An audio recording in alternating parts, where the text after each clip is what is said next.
Immortal Capsule Tail Bag. Compatible sa lahat ng klase ng motorsiklo.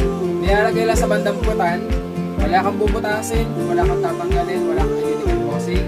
Plug and play lang siya, may garterized strap na kasama yan para may lagay mo sa likod ng motor. So kahit click, kahit Mio, NMAX, Aerox, ATV, or even big bike sports bike boss, pwede mo siyang ilagay sa bandang likuran lang. Kung balak mo boss ilagay sa harapan, pwede pero dapat underbone ng motor mo. Pag hindi underbone bossing, sa likod. Pag underbone, halimbawa mga Sniper, Raider, Smash, Wave, Winner X, Kawasaki Fury PG1, ayun pwede mo siyang ilagay doon.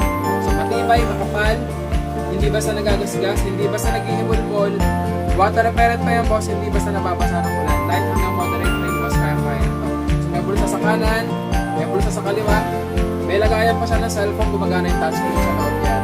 At meron siya bossing buckle lock, yung main pocket naka-buckle lock, naka-velcro lock at naka-zipper lock pa. So ganito yung itsura niya kapag walang laman. Meron pa siyang pocket sa gilid, lalagyan ng mga cards. Pag nagkalaman yan boss, nagiging macho yan. Kaya nga sabi ko kanina, dagdag forma, dagdag angas, at dagdag lagayan pa ng gamit. Kung gusto nyo ito mga bossing, nakapinyan nyo ngayon sa basket. Mabilis magkaubusan, pero mahirap makakuha pag naubusan ng stocks.